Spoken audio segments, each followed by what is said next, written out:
નમસ્કાર મિત્રો. જલારામ બાપા એટલે જલિયાણ જોગી. આ જલારામ બાપાએ ધાંગધ્રાના રાજાને આપેલા એક પરચાની આજે આપણે વાત કરવી છે. કે કહેવાય છે કે જલારામ બાપા સાધુઓની પંગતને પીરસી રહ્યા છે અને એવે ટાણે એક માણસ હાંફતા હાંફતા દોડીને આવીને સમાચાર આપે છે કે જલા બાપા કોઈ લશ્કર વીરપુર માથે આવી રહ્યું છે. ત્યારે જલારામ બાપા કહે છે કે ક્યાંથી આવે છે કે ઈ તો ખબર નથી, પણ 100 થી 150 ઘોડા હશે અને ધૂળની ડમરીઓ ઉડાડતા આવી રહ્યા છે. ત્યારે જલારામ બાપાએ બૂમ મારી કે ભંડારીજી, અને અંદરથી વીરબાઈ માએ હુંકારો ધર્યો અને થોડીક વારે વીરબાઈમાં બહાર આવ્યા. જલારામ બાપા કહે, ભંડારીજી, લશ્કરનું લોંગ આવે છે. ઈ બાપડા ક્યારનાય ભૂખ્યા હશે, કોણ જાણે ક્યારનાય નીકળ્યા હશે. તો જો લાડવા ને ગાંઠિયા પડ્યા હોય ને તો હું પાદરે જઈને એમને આપી આવું. ઘણું પડ્યું છે પ્રભુ, જાઓ જલ્દી, ક્યારનાય ભૂખ્યા હશે, રામ જાણે. એમ કહીને વીરબાઈ માએ લાડવા અને ગાંઠિયા બકડિયામાં ભરીને આપ્યા. જલારામ બાપાએ એક બકડિયું પોતાના માથે ઉપાડીને બીજા થોડાક સેવકોને ઉપાડી અને લઈને પાદરમાં આવીને ઉભા રહ્યા. ધમાધમ કરતા લશ્કરના ઘોડા વીરપુરના પાદરમાં દેખાણા. ધૂળથી આખું આપ ઢંકાઈ ગયું છે અને ધૂળના એ વાદળોને ચીરીને જ્યાં પહેલા અસવારે પ્રવેશ કર્યો ત્યાં જલારામ બાપાએ 2 હાથ જોડીને કહ્યું, હે રામ રામ.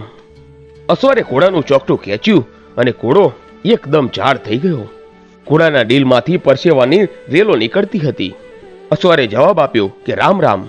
ત્યારે જલારામ બાપાએ કહ્યું કે નીચે ઉતરો મારા રામ રામ, આ પ્રસાદ લેતા જાઓ. અને કરડી આંખવાળા સિપાઈના મોઢા માથે જરા કુણી લાગણીની રેખાઓ અંકાઈ.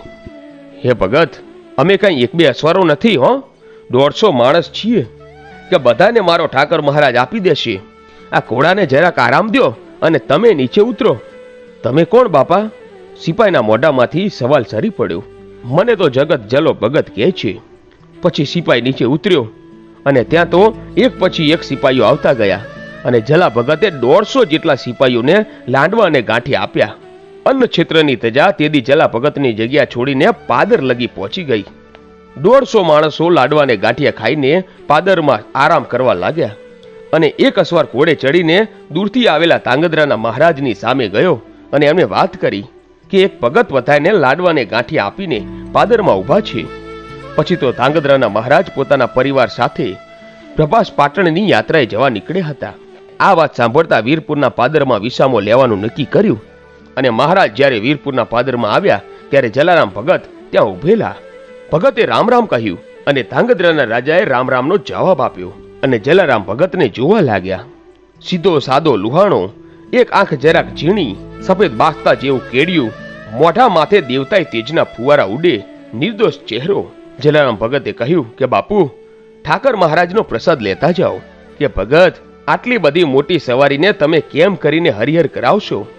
બાપુ, એ આખી દુનિયાનું પાલન કરે છે ને, એ ઠાકર મહારાજને આટલી સવારીને હરિહર કરાવવામાં ક્યાં વાદો આવવાનો છે? અને એ દિવસે વીરપુરના પાદરમાં જલા ભગતે ધાંગધ્રાની આખી સવારીને લાંડવા અને ગાંઠિયાથી તરવી દીધા. ધાંગધ્રાના મહારાજ તો ફાટી આંખે આ જોઈ રહ્યા હતા. 2 હાથ જોડીને ધાંગધ્રાના મહારાજે કહ્યું, ભગત, માગો માગો, તમે માગો તે તમને આપું. જલા ભગત હસ્યા, બાપુ, શું માગું? ઠાકર મહારાજની મેર છે, 1000 હાથવાળો એની તજાને ફરકાવતી રાખે છે. ધાંગધ્રાના મહારાજ આ વેણનો મરમ પારખી ગયા. જલા ભગત જેવા માણસોને શું આપી શકાય? એટલે તેમણે વાત ફેરવીને કહ્યું કે ભગત, અમે ક્ષત્રિય લોક, અમે પ્રસાદ પણ એમને ન લઈએ. તમારું ઋણ ભગત અમારે માથે છે અને ત્યારે તો અમારી સવારી તીર્થયાત્રા કરવા નીકળી છે. 2 પૈસા વાપરવાનો અમારો આ સમય છે. ત્યારે જલા ભગતે કહ્યું કે બાપુ, જો તમારા જીવને તાણ રહેતી હોય ને તો આપણા રાજમાંથી સારા પથ્થર મોકલાઈ દેજો. જમીન નહીં, જાગીર નહીં, સોનું નહીં કે રૂપિયા નહીં, અને આ લોહાણો પથરા માગે છે. મહારાજ આંચકો ખાઈ ગયા. ઘડીક વાર તો જલા ભગતના ચહેરા માથે જોઈ જ રહ્યા, પણ જલા ભગતના ચહેરા માથે નથી કોઈ વ્યંગ કે નથી કોઈ કૂડ કપટ, એ જ નિર્મળ સાદગીને શાંતિ. કે હે ભગત, માગી માગીને પથરા માગ્યા. કે બાપુ, મહારાજના વિસામે જે આવે ને એ રોટલો ખાઈને જાય છે.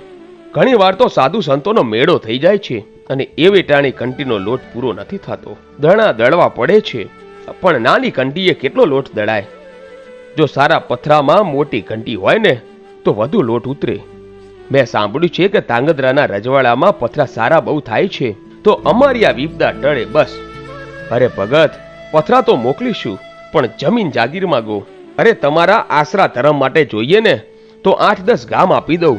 જલા ભગતે 2 હાથ જોડ્યા કે બાપુ, અમારા જેવા સાધુ સંતોને ગામને ગરાશ કેવા. બાપુ, અમે તો રામનું ભજન કરીએ ને રામ આપે તે ટુકડો સૌને દઈએ. પણ ભગત, મારા રાજમાં તમને જગા કાઢી આપું, ત્યાં આવીને આશરાના ધર્મની ધજા બાંધો તમે. બાપુ, હું કોણ ધજા બાંધવા વાળો? આ તો ઠાકર મહારાજની ધજા છે, અને ઈની મરજી હશે ને યાં લગી ફરકતી રહેશે. બાપુ, તાંગધ્રાનો રાજા આ સંતની નિર્દયતાને જોઈને દંગ રહી ગયો. તેમણે સંતને પ્રણામ કર્યા અને પોતાના રાજ્યમાં જઈને ખાણમાંથી સારા પથ્થરો ખોદાવીને વીરપુરમાં મોકલાવ્યા. અને તાંગધ્રાથી કંટીના નિષ્ણાત કારીગરો પણ આવ્યા અને એમણે જગ્યામાં બેસીને વિશાળ કંટીયું બનાવી. તો મિત્રો, આ હતો જલારામ બાપાનો પરચો. મિત્રો, આવા જ વિડીયો જોવા માટે આજે જ અમારી આ ચેનલ A1 ગુજરાતીને સબસ્ક્રાઇબ કરો. ધન્યવાદ.